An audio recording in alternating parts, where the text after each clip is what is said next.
It's your boy Len-Dor here, man, back at it again. So I hope you enjoyed the last interview with my boy Donnie, man.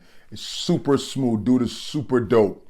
So today's episode, I'll be interviewing the two producers responsible for my dope sound, Rhook Beats and Silence. These two dudes are mad talented. They're all the way from my home country. They're responsible for helping me cultivate my sound and my dope perspectives on music. So check them out. Peace.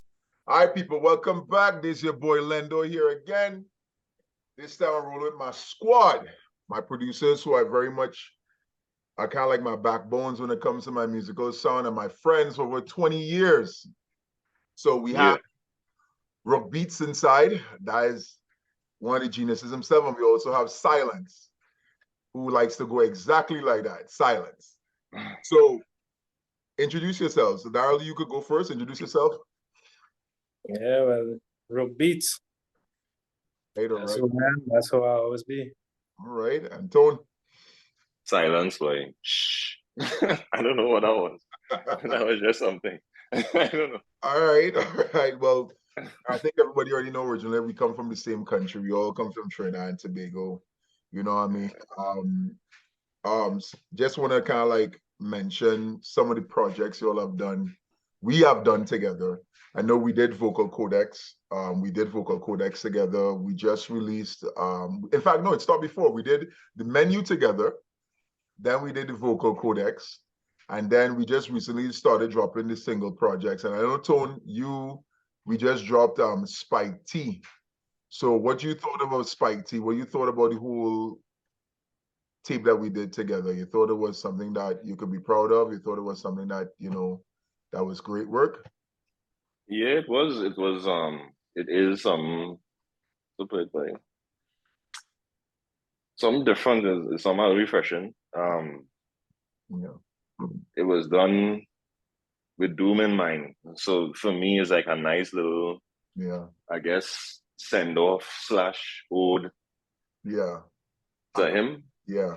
So it was, and then apart from the fact that it was a project done like for his likeness, it was a dope project, like, lyric wise and everything. Content, decent content. Yeah. So yeah, it was nice, man. It was fun. It was fun to look. Yeah, it was. And now, what you thought about Vocal Codex and when we did it? Well, different. Yeah. Just try to be different. Don't try to do exactly what everybody else doing. Just be on your own vibe, your own song. Right. Yeah. Well, the beautiful thing about that is that I got some good feedback about both projects, especially the last project we got a very good feedback. Some guys was sending me comments in Facebook and somebody they were saying Spike T sound like a mixture between MF Doom and our own style, which MF Doom and Del the Homo sapien. That's the funky Homo sapien, yeah. Someone told me that last night. They're like, yo, you sound straight like Del though. So, I was real happy to know that, we were able to kind of like encompass all those type of vibes and sounds and effects in that last Spike T. And for Vocal Codex, I got a lot of great feedback too. There was a couple rappers who kind of like, they went on my Bandcamp and they were like, yo, who did this production? And I told them who it was or whatever. And they're like, yo, we didn't know dudes in Trinidad were doing shit like that. Even up to yesterday, in fact, day before when I was interviewing Donnie said the same thing. He said, I didn't even know. You can even check it out in the other interview I'm dropping with him next week, where he said, I didn't even know niggas in Trinidad had that type of sound. So a lot of people are very much now aware of what you two do. So now it's kind of like we have to kind of like maintain that standard and keep going, which I really much appreciate of. So the next question I wanted to find out is, what are some of your influences, Daryl, that motivate you in your beats? Who are the kind of producers you think help shape your sound?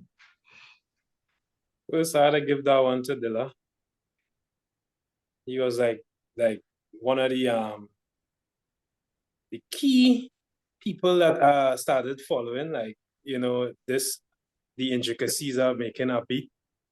and then it will be Night Wonder, and mainstream like Dr. Dre,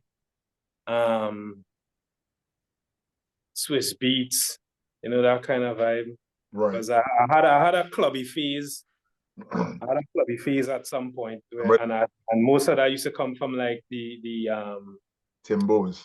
the Timberlands and the Swiss Beats and whatnot. Yeah. But yeah, I'm more finding myself now. Yeah. Like why I more comfortable with and Yeah. yeah. And what about you, Tone? Who do you think are some of the influences that kind of like help shape your sound? I would say as far as like this guys like RZA and well, RZA was the one who started it all from back in the day. So Okay. RZA is who really, he didn't just motivate me. I think he motivated everybody who does that type of hip hop. He is, I would say, That the raw, guy. that He's like the raw godfather. song. Yeah, he's like the godfather of that song, the Yeah. creator of that song. It didn't have anything like that before. Then Madlib and those guys came and did their thing, basically paying homage the same way Doom and those kind of guys. But that's more my kind of style. I like I call it. The strangeness. Yeah, I like the strangeness. Yeah. Even Daryl, I like Daryl, a good bit of Daryl beats. I would hear some stuff, so many things he has, I get some motivation off it. I'm like, oh shit, he come with a nice one here, but it's like, right, nice. I'm gonna go on. Yeah, Well, so some of the I would say that. some of the things I've realized since we've kind of like decided to drop our music and stuff like that. Something when I sit down and listen to our music and I listen compared to other artists as well out here, our sound is very unique. our sound approaches are very unique. And you still get the ones who kind of like have that rawness to them and they have a little bit of do, but our perspective when I play your guys' production and music with the other guys here, they are blown away. They're blown away at the fact that where it's coming from and how clean and crisp it is. So that's one of the things I'm very thankful for with our sound and our connection. You know what I mean? I don't think I would have probably had any type of effect. I probably would have, but your guys' production and beats kind of just push everything a little more over the top, and it made a lot of what I do a little more unique and fresh. You know what I mean? If it wasn't for you guys kind of like, showing me different ways of being authentic and learn to develop on that and formulate your own style, that's what I get from your guys' production. You're not afraid to be bold and different. You know what I mean? And that's what helped me understand, like, listen, this is what I am, this is how I sound. And that perspective meshed with your ideas is what kind of like made the product of what we're doing right now, which I think is awesome, which I really have very much appreciated. So the other question I would like to ask you all though is like, what's your thought if you all were to look at our body of work so far compared to what is being dropped right now, production wise, beats wise, rap wise, and stuff like that? What do you think of our content next to what the market is giving? What do you think about it now? Well, first of all, I don't really compare anything I do with the market. So I wouldn't say it was a target for me, like trying to compete with anything or anybody. It's just about being myself and doing what I like. Yeah. All right. And however people receive that, good or bad, I appreciate it, because it will help me grow. Okay. So, what about you, Tone? I just do what I feel, what I like, I would just, if I find, Okay. I just like what I like. That's the only way I can say it. It's like what I like, man. It's funny. I don't know. It's funny you all saying that though, because I was watching an interview with Madlib the other day on Tiny Desk. Freddie Gibbs was performing, and Hmm. the way how their relationship is, and how Freddie described his relationship with Madlib, and that's how I kind of like feel with y'all. You know what I mean? He was like he said things like, he said he's very thankful for Madlib because of the fact that one, he took a chance on him, and then two, Madlib showed him a perspective of hip hop that he never knew was there, that how he could have sounded. And that's like what I get from your guys. Like, I'll be honest with you, like when we first started, your mind's still stuck in that commercial mode, right? You're still listening, you're still trying to be what the Jay-Z's and DMX's and It all. was a process Yeah, trying to pry it you was. out of that. It was. I Shit. won't lie. It was. It was stuck. It was stuck in that shit. It was. It was. Took a while. And the funny thing now is that when I look at the kind of work we're doing, I look at my development as well as an artist, and my sound, how I sound now, and my delivery. Like, yeah, I won't lie. The times y'all really challenged me though. Like, y'all really gave me some shit. I'll be like, what the fuck? But I had to realize that, you know what, bro, if you want to be better, bro, you have to push yourself to that level. It's all about adaptation. Yeah. You know what I mean? Challenge yourself. Yeah. And it's all about adaptation. It's not like, looking at what the other dude doing. It's more of where you want to be. Yeah. So you're challenging yourself to do better than you did before. The last time, yeah. Yeah. That is it. And that right there is true, because you really have to push the boundaries a little bit and see what you like. Like when I listen to a lot of the rappers here, everybody's cookie cut. Everyone sound like somebody, or everyone's trying to emulate what across the border doing. So you have the Griselda types, you have the ones who trying to sound like Eminem. They have like the old school white boy type of style. Like it have so much a different. Everybody trying to sound. The Eminem type is a whole. But it's a old thing. Like, dude, if you the Eminem and the Drake sounding guys, the Eminem sounding guys, like the Jay-Z and the Fabulous era, and everybody used to sound like these two guys. All them cats still around, and you're seeing it in the guys in the music. You're seeing it. It's only there's little pockets who trying to be different, but you're seeing it in those guys' music every day, in their production, their samples, their choices. So that's why sometimes too, for me to like catch fire, it has to be a real unique process. Like the other day I was sitting on watching Little Brother and them. I know you heard Little Brother's the latest project that dropped like 3 years ago. Something about the Lord of our Raiders. I can't remember what it was. But if you listen to their latest project that was dropped in 2018, it was 3 years ago. I know which one you're talking about. Yeah.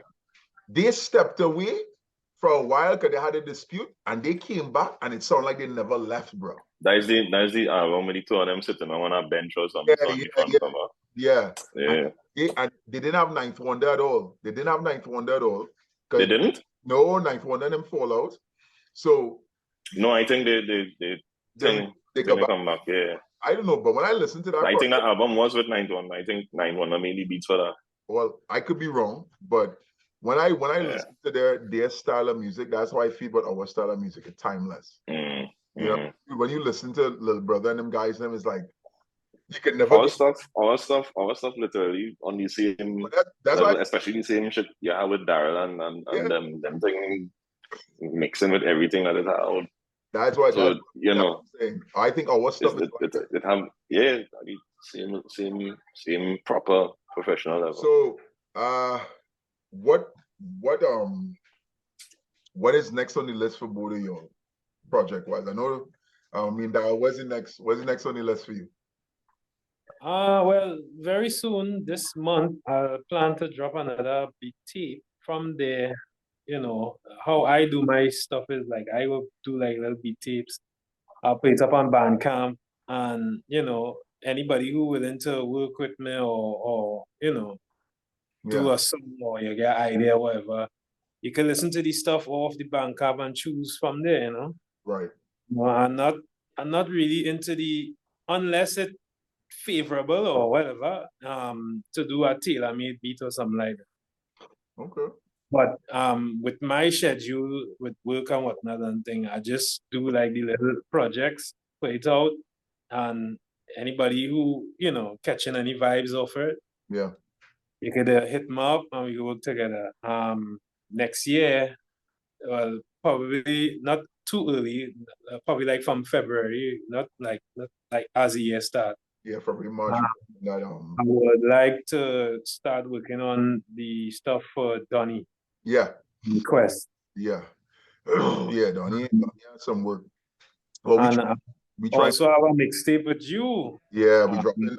So I don't know when you plan to release it. Well, Or I plan to release all releases. I try to release them around March and March because February, January, February, March.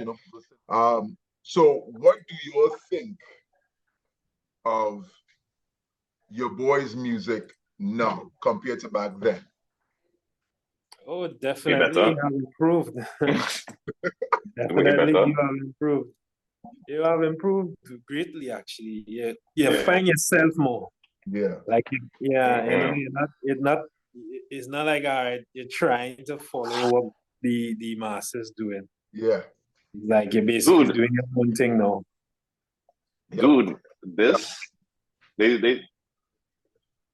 we all found ourselves on this journey, Mm-hmm. Yeah, we did. It's not just Akil, Yeah. The thing about it is you, is me, I think Zane to some extent, but the both of us, the three of us, we found our niche, so to speak, We had to. We found our thing.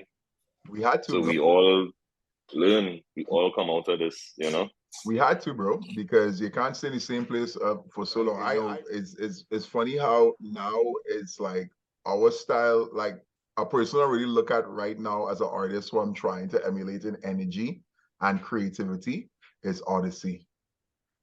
Like I see how him. Because one thing I've been listening to his projects lately, and one thing I love about Odyssey is that he has such a fluidity when it comes to his style, and his creativity is real unique when it comes to how he puts together things. You know what I mean? That's somebody I'm trying to really and truly look at to really put an extra X factor on my music and my performances, because of the fact that he has such a very charismatic way of doing things. I like what he does. I just kind of like, I'm very impressed with his professionalism. Very impressed with his creativity. His professional. He doing it years, Yeah, like I'm saying, like that godlike level of being that professional is what I kind of striving for. You know what I mean? And what I'm saying is, he doing it years, so he would have been through all the different phases. He would have known what to do. Yeah. By now, yeah. He out long. So it's kind of out long. Yeah, so that's kind of like some of the things kind of people are looking at him like guys like Black Thought. And I kind of like changed my perspectives on my writing too, though. And as you highlighted to me back in the day, just be real. You and Daryl always said that, be real. And I think that's one of the reasons why I think my music is getting better, because I'm no longer writing fictitiously. You understand what I'm saying? I'm writing literally from my heart, and I'm writing like things from your personal experience. Yes. Fictitiously, It is such a release to fucking write from your heart. You have no idea, bro. Like when I listen to some rappers who have that kind of conviction, I strive for that, bro. And it's such a beautiful thing when you can write something and it comes out hard and it comes out beautiful. It comes out exactly how you want it to come out. That's why some of the I kind of slow down listening to certain rappers too. Like, see them drug dealer types and all those guys who have like these really fictitious lifestyles. Like I just really not trying to listen to that no more, bro. I just trying to write things that really, because that is their reality, not yours. True. And not that I even found out, even up here too. I won't call no names, but I found out here that certain rappers here who rapping heavy goon lyrics, and they're living right down the street by me in the suburbs right here, and they ain't doing shit. So it's a real metamorphosis for me, and it's a real transition for me, which I'm enjoying, and I'm enjoying writing. I haven't enjoyed writing in such a long while, and these times that we write, I'm enjoying the fuck out of it, because I could actually like, you know, really delve into some creativity and uniqueness and stuff like that. And I just want to keep on doing that, you know what I mean? And I think it's awesome. And you know, it's a stress reliever. So I don't care what anybody says. Hip hop for me is a stress reliever. To write and immortalize things and make things crystallize and being able to put it out and listen and let other people hear it. And when you look at the gratitude on their face when they hear it, like I played our both EPs, recent EPs was from some Canadian guys said up there, and they were like, I sent it to them on Bandcamp, and they were like, yo, I can even send you some of the comments. They're like, yo, that's why Donnie jumped on the bandwagon, because he was like, yo, I never hear shit like that. I didn't even know Trinidadian guys do shit like this. They didn't even know Trinidad had this kind of heat. So they were like, no Trinidad. exactly. Donnie's not a have Trinidadian roots or something like that. Oh, he's from North Carolina, bro. He's from the Briar Patch in North Carolina. He's country, bro. Country. Crunchy. Yeah, but even so, he could have some Trini roots. Probably, crunchy. Probably, but he's thick country. If you listen to Donnie's vocals and how he speaks, country dude, bro. Very country. Yeah. So, but yeah, they didn't even know. He even said it in the interview that dropping next week. He even said it. He said he didn't even know Trinidad had that kind of heat. He didn't know. Did he even know that Trinidad exists? Yeah, that's how. You know, so most of them they even know Trinidad exists. Is a real place. Yeah. You understand? Yeah. As we just say in Trinidad is not a real place. It's not a real place, you know. Yeah, not a real place, you know. But a lot of them are blown away. But who wouldn't be surprised to us? We have bad roads, corrupt government. We can't even wear camo. We can't even wear camo. And we making these kind of beats. Yeah, who wouldn't be surprised? Yeah. Who wouldn't be surprised? I think what they're surprised of is how apt your guys are. Like, you have to remember, right? They have let me choose my words right. Americans have a certain form of like closeness when it comes to their product against the world. So they believe they invented hip hop. We're the ones could innovate it. But when they meet other people who they didn't even fathom that could actually be that unique and be just as good or better, it's a mind screw for them, you know? Because his whole perspective was like, you see, when he was someone dialed stuff, he was like, yo, he said Rhook shit is like it's the best that you could get or better. So so in his mind, he thought Americans or the people who he's dealing with were the best. So to me, that was the creme de la creme now. Exactly. Was the creme de la creme. You meet somebody now who come out of nowhere now and just show you, hey, there's a new form of crack. And you a new form of crack. Form of crack. Yeah. And you smoking a different he has handled a different kind of crack before, but this dude just say, hey, try this version, and you just realize, oh shit. That is exactly how he just amp it up. He just amp it up a little bit. This shit right here? yeah. God damn. Right here, nigga. If you thought that shit right here last week was fire, try this shit right here. Yeah. So this is it. This is it right here, boy. Wait till the Rhook shit. That's the one. That's the one. According to the Rhook, you know. That's the one. So that's it. That's it right there. That's the one right there. So I think that is what is happening right now. A lot of the different artists like Imperative's a guy who just followed me. He actually did a lot of production for Griselda and those guys. His name is Imperative. Yeah, his name is Nate Imperative. Nate Imperative. Yeah, that's what he calls himself. Nate Imperative.